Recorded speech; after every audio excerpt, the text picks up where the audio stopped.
All right, now let's select invoices that are larger than all invoices of client 3. Once again, we want to simplify this problem. So first, let's get all the invoices of client 3. So in our SQL invoicing database, first I'm going to select everything from the invoices table where client ID equals to 3. Let's execute this query and make sure we get the right result. All right, so here are all the invoices of client 3. As you can see, each invoice has a total amount. Now look at invoice number 15. The total amount is $167. So this is the largest invoice of client 3. Now we want to change our query to get all invoices that have a total amount greater than $167. So first we want to change this query to select max of invoice total. Let's execute the query one more time. All right, now we get $167. Beautiful. So now we can use this query as a subquery to select all invoices with total amount greater than $167. So we want to select everything from the invoices table where invoice total is greater than, and this is where we use our subquery. So let me indent these 3 lines. That's better. Let's execute the query one more time. There you go. So these are the invoices that are larger than all invoices of client 3. Now there is another way to solve this problem using the all keyword. Let me show you. So I'm going to open up a new query window. So once again, we want to select invoices that are larger than all invoices of client 3. So we can convert this sentence to a query like this. Select everything from the invoices table where invoice total is greater than, then we write our subquery.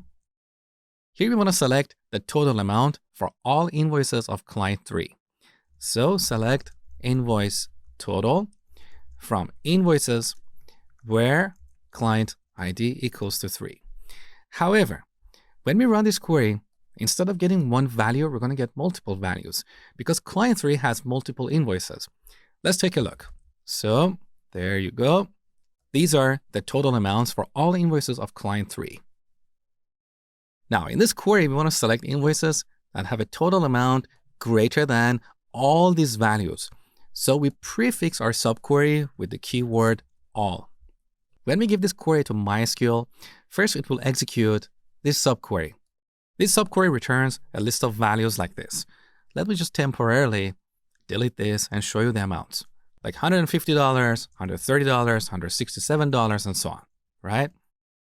Then MySQL is going to look at the invoices table. For each row, it will compare the invoice total with these values. If the invoice total is greater than all these values, that row will be returned in the final result set.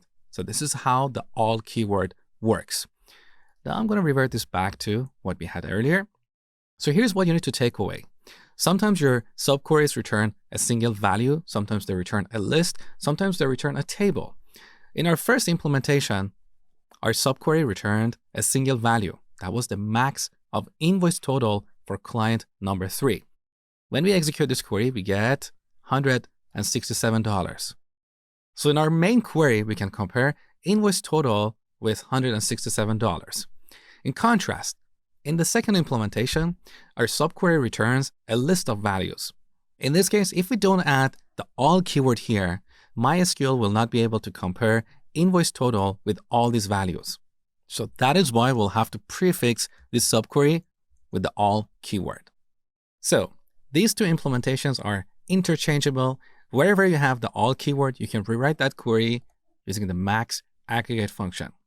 In my opinion, both these queries are readable. Some developers prefer to use the max function. The others prefer to use the all keyword. In this particular case, I personally think this second implementation better aligns with the problem at hand. So I prefer this second implementation, but they're both equally good.